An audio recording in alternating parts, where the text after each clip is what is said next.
Hola chicas, vamos a empezar con una lectura más. Bienvenidas a este grupo en donde estamos leyendo libros que nos ayudan a nuestro crecimiento personal, como es El hombre más rico de Babilonia, que tengo ya aquí todas las lecturas, o también les recomiendo uno que es de nuestra empresa, que es Creencia Inquebrantable.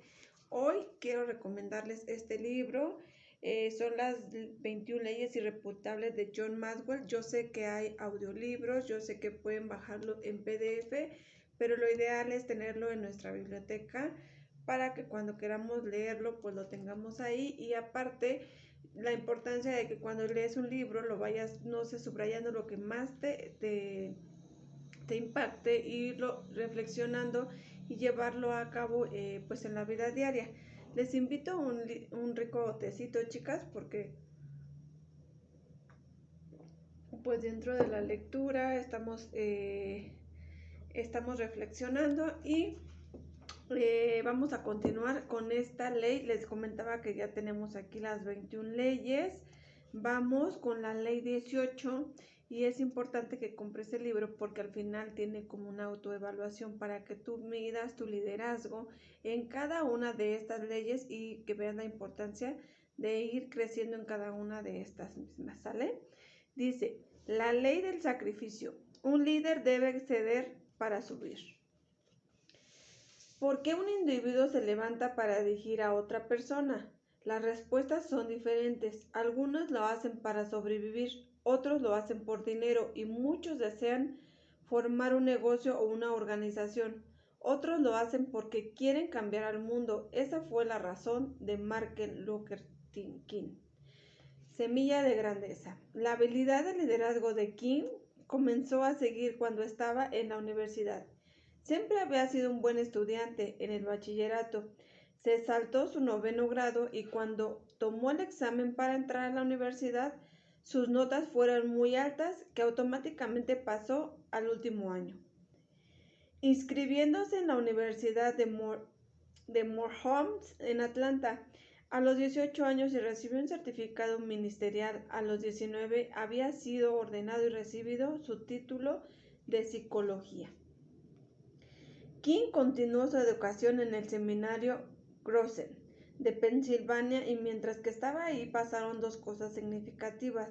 Escuchó un mensaje acerca de su vida y de las enseñanzas de Mahatma Gandhi, que marcó su vida para siempre e hizo que el estudiante sería un líder hindú.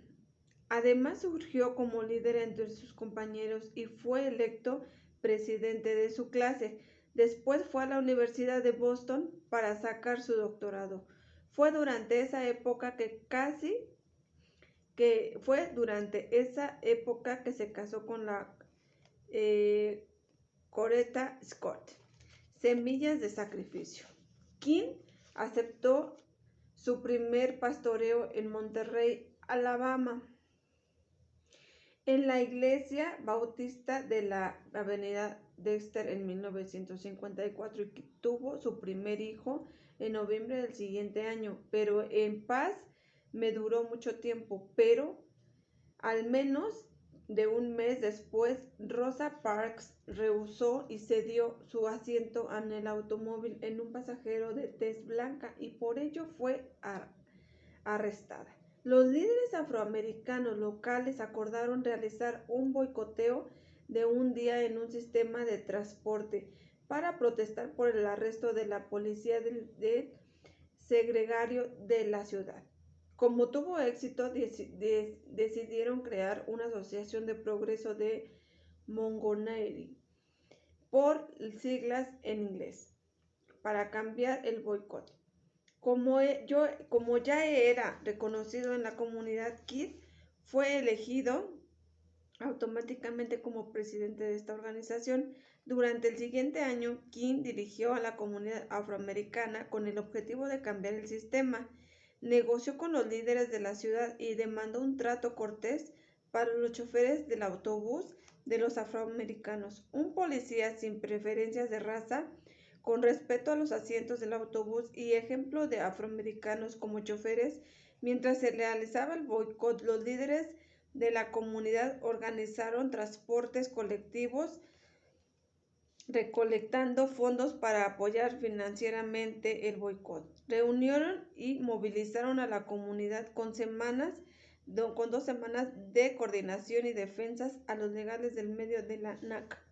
Finalmente, en 1953, la Suprema Corte de Justicia de los Estados Unidos abogó por las leyes de agregación de los asientos de los autobuses y King y los demás líderes triunfaron.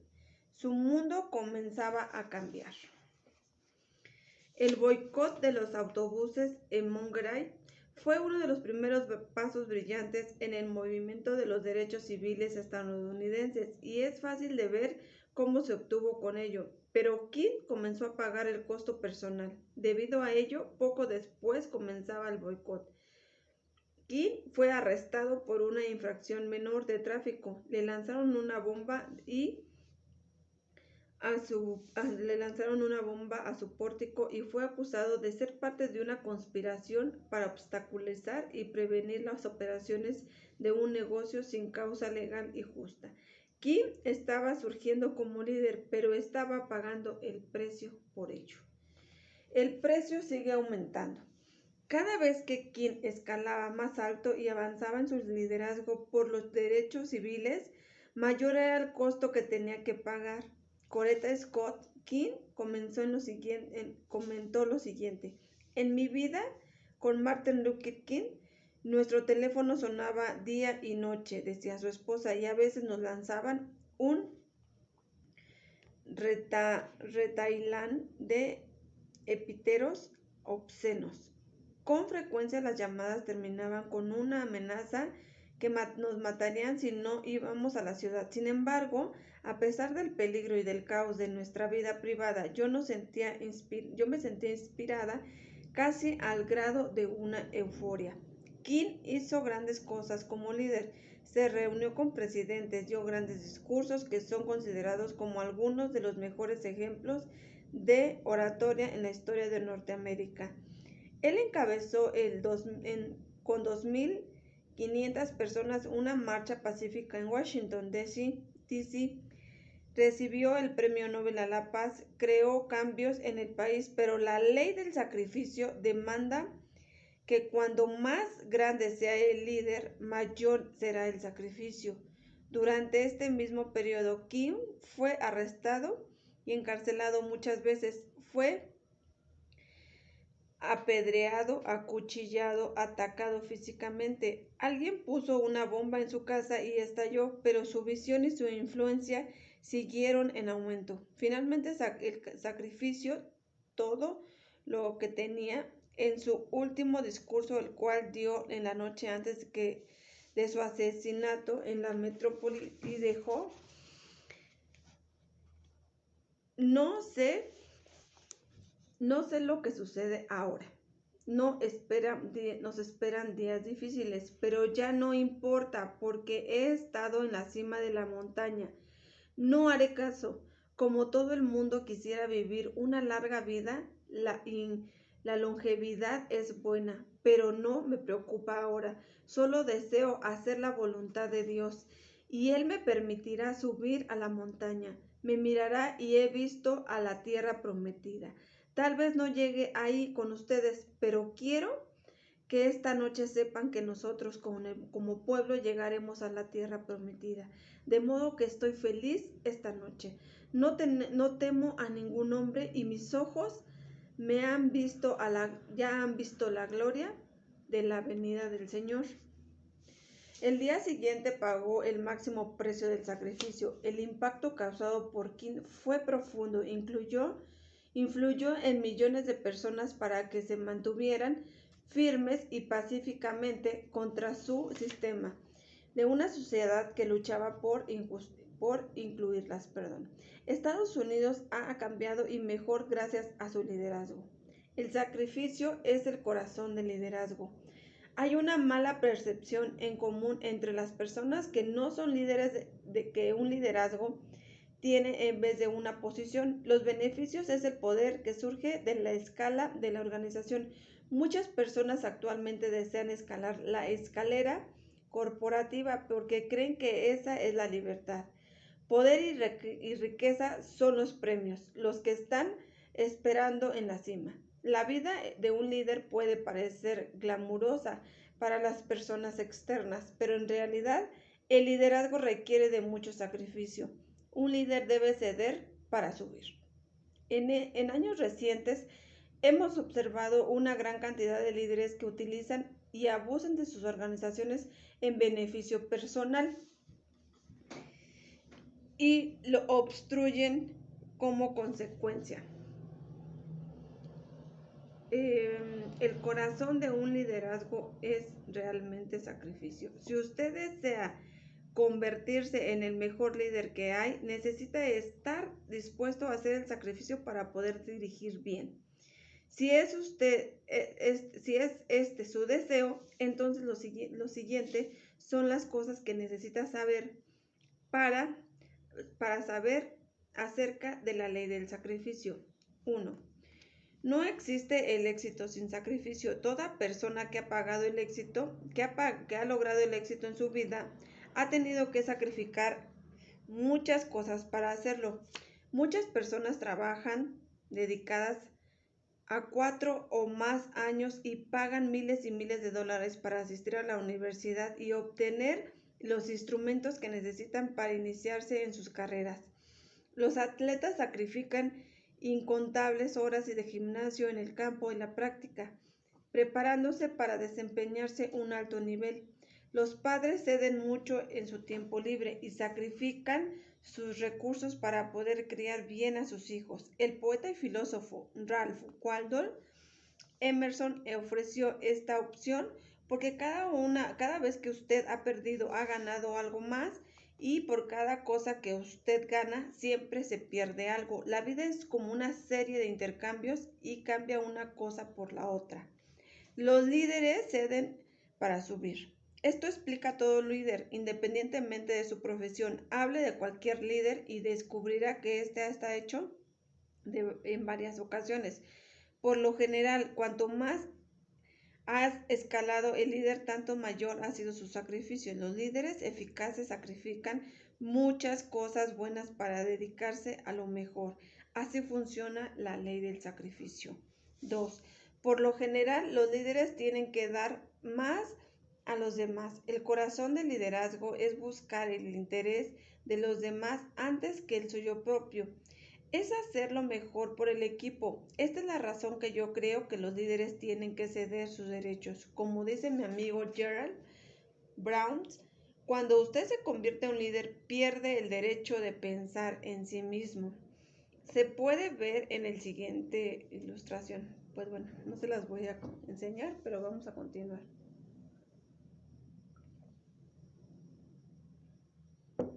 Continuamos, chicos. Cuando usted tiene responsabilidades, puede hacer casi todo lo que quería. Una vez que tienes responsabilidad, comienzas a tener limitaciones en lo que puedes hacer.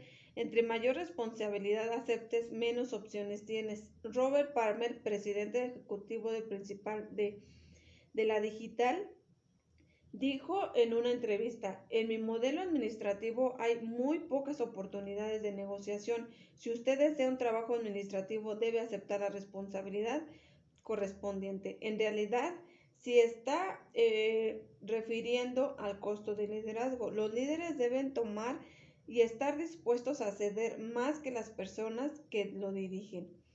Para cada persona, la naturaleza de sacrificio puede ser diferente. Todas las personas se dirigen y ceden otras oportunidades. Algunas otras tienden a ceder en sus entrenamientos favoritos. Muchos ceden a aspectos de sus vidas personales. Algunos, como Luther King, que ceden sus propias vidas.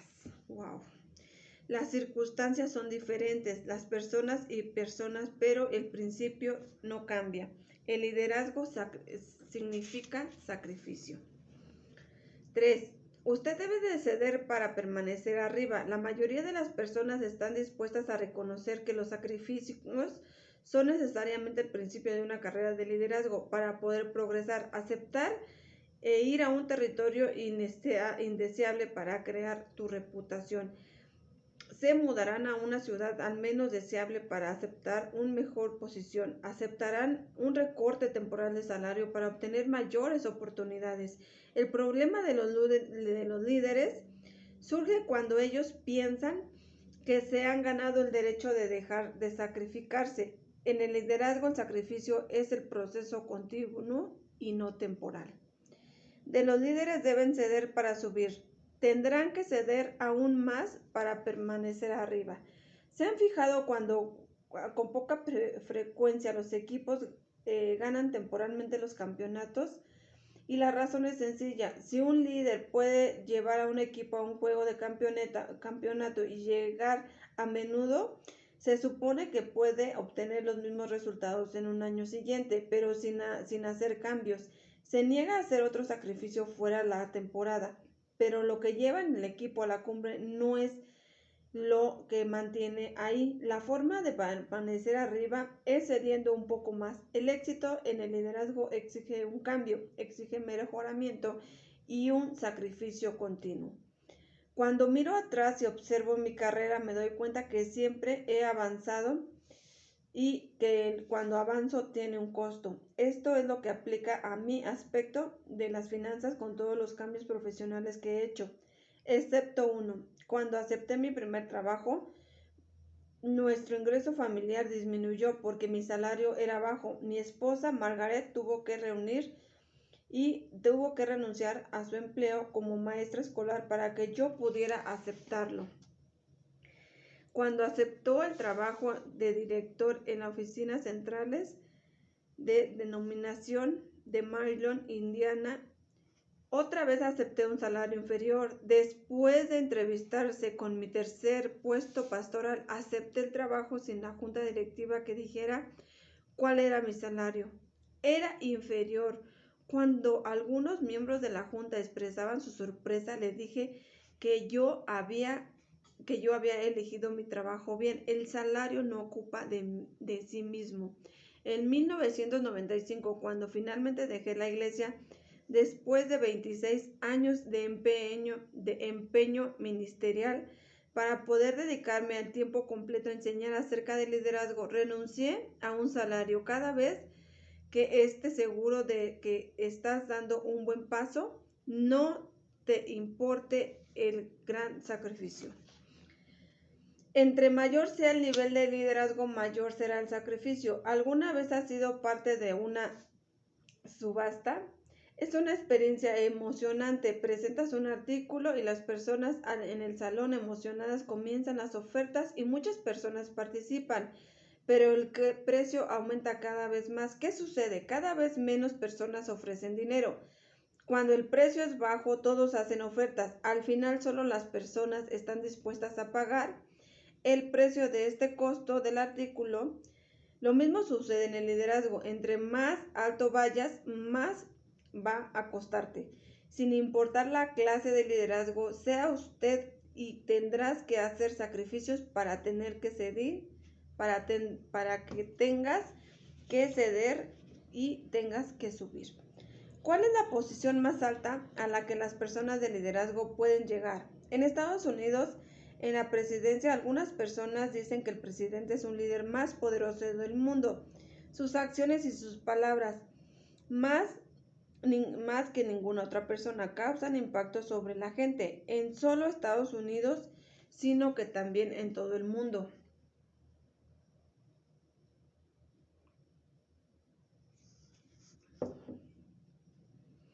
Piense en lo que se debe ceder para alcanzar el puesto de presidente. Primero debe aprender a dirigir, luego tiene que sacrificarse por lo general años hasta la década del posicionamiento de liderazgo más bajo. Personas como Ulysses Grant ocuparon mucho tiempo en el ejército antes de buscar un puesto de la presidencia. Cada aspecto de su vida pasa por un microscopio, no hay privacidad. Cuando ellos son elegidos presidentes, su tiempo ya no les pertenece. Toda declaración que debe ser examinada constantemente a su familia está bajo una tremenda presión y como algo normal debe tomar decisiones que pueden costar la vida a miles de personas. Aún después de dejar su cargo, deberá pasar el resto de su vida en compañía del servicio secreto y bajo su protección. Este es el precio que muchas personas no están dispuestas a pagar. Apóyese en los hombros de otros. No puede haber éxito sin sacrificio. Cada vez que usted vea el éxito, puede estar seguro en que algo hizo un sacrificio para hacerlo posible. Y como un líder se sacrifica, aún piense que no hay ningún sacrificio, que pueda estar seguro que alguien en el futuro se beneficiará de lo que usted acreditó.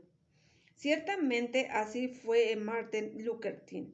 Él no vivió en la mayoría de los beneficios de su sacrificio, pero muchos lo han disfrutado. Una de esas personas era una niña afroamericana agregada a Birmingham, Alabama, en 1974, una niña precoz que seguía las noticias sobre la lucha de derechos civiles.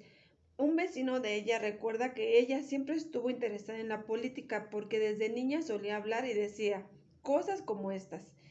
¿Viste en lo que Bill Koch, un comisionado racista de la ciudad, hizo hoy? Era solamente una pequeña y todo el tiempo se la pasaba hablando de ello. Tenía que ver el periódico con esmero porque no sabía qué iba a hablar ese día. Aunque tenía un interés en los asuntos actuales, su pasión era la música. Quizás su atracción por la música fue inevitable. Su madre y su abuela tocaban el piano. Comenzó a tomar lecciones de piano de su abuela y a los 3 años era considerada una niña prodigio. La música consumía sus años mozos. Hasta su nombre fue inspirado y por la música. Sus padres la llamaron la Condoleza por la pieza musical Condoleza, que significa dulzura. Condoleza Rice es producto de varias generaciones de sacrificio. Su abuelo John Wentz, esclavo, decidió tener una educación y, según la Condoleza Rice, pagó una matrícula con algodón y asistió a una universidad de Alabama. Después de guardarse, se convirtió en un ministerio presbiteriano. Eso fue lo que logró un sencillo hombre negro en el sur de los Estados Unidos en las décadas de los 20. Él dispuso un discurso en la familia, quienes determinaron ser lo mejor que podían hacer por los demás. El abuelo Rice le heredó su amor por la educación de a su hijo, que también se llamaba John, y por lo consiguiente la condesa, al lado del materno familiar, era igualmente ingenioso y enfocado a la educación. Un profesor de Sherwood, amigo de Rice, comentó: no conozco muchas familias estadounidenses que puedan decir que no solo son sus padres que estudiaron en la universidad, sino que también sus abuelos, sus primos, sus tíos y sus tías. Sacrificarse para ser mejor. Rice recibió una educación amplia en la escuela y en su hogar. Ella leía extremadamente, estudió francés, tomó clases de ballet y aprendió fútbol y básquetbol de su padre, que la enseñó, quien en vez de pastor, consejero de bachillerato y entrenador de medio tiempo, durante los veranos, cuando la familia iba a Denver para que sus padres tomaran cursos educativos, ella practicaba el patinaje artístico, pero su corazón se encontraba en la música. Mientras que otros niños estaban jugando, ella estudiaba y practicaba piano. Sus horarios eran extremadamente extenuos. Después de su familia se mudaron a Denver cuando ella tenía 13 años. Ella se esforzó y se sacrificó más.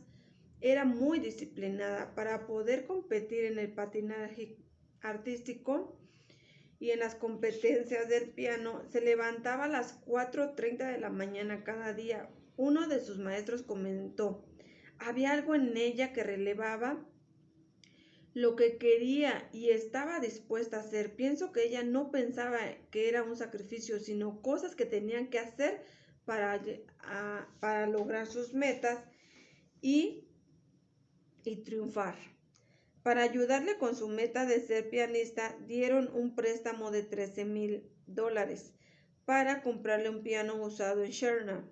Rice se guardó en el bachillerato y fue a la Universidad de Denver con la intención de obtener el título en música y convertirse en la mejor pianista profesional. Era algo que ella se había sacrificado toda su vida, pero después de su primer año asistió al Festival de Música de Aspen y se dio cuenta de algo. Con todo de su esfuerzo, ella lograba estar entre las mejores. Ella dijo, conocí niños de 11 años que podían tocar música de memoria, que ahí había tocado todo el año, que a mí me había tocado todo el año aprender y pensé que tal vez terminaría tocando el piano en un restaurante o en una tienda departamental, pero difícilmente tocaría en Canterbury. Ceder para subir. Rice sabía que si quería lograr su potencial no sería en la música, así que realizó un sacrificio que pocas personas en su posición estarían dispuestas a hacer.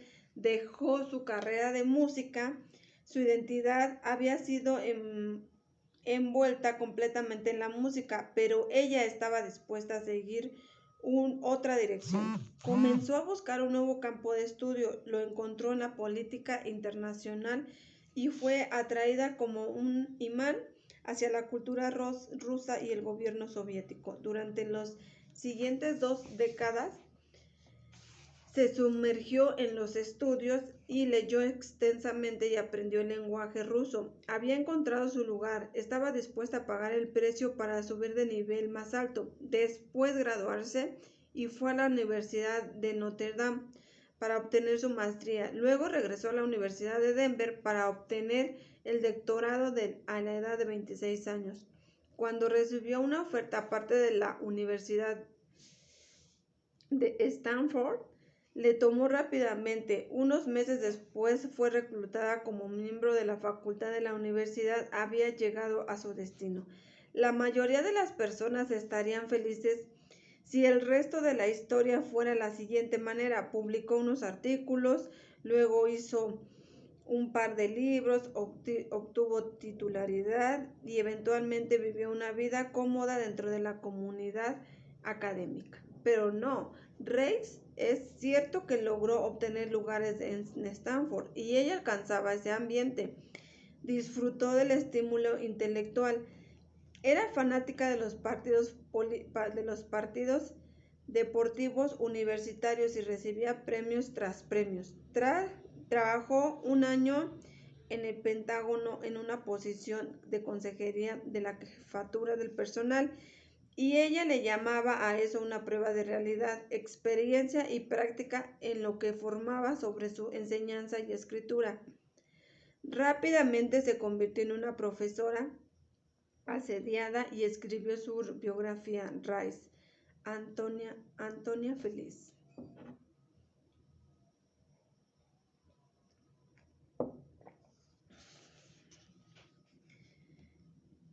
Condi encontró sus pasiones en los estudios sobre una Unión Soviética y en la enseñanza de su vida de Stanford. Fue próspera en sus niveles. Ella había malabarismos en las clases, la consejería, la investigación, la escritura, tocó el piano, levantó pesas, ejercitó citas, pagándose a la visión por 12 horas para ver partidos de fútbol. Rice estaba viviendo una vida ideal, estaba disfrutando a lo máximo. Su talento tenía una gran influencia y estaba ayudando a formar próximas generaciones de líderes y pensadores. Pero en 1989 la Casa Británica la llamó. Ella fue invitada a aceptar una posición en el Consejo de la Seguridad Nacional como directora de Relaciones Soviéticas en Europa.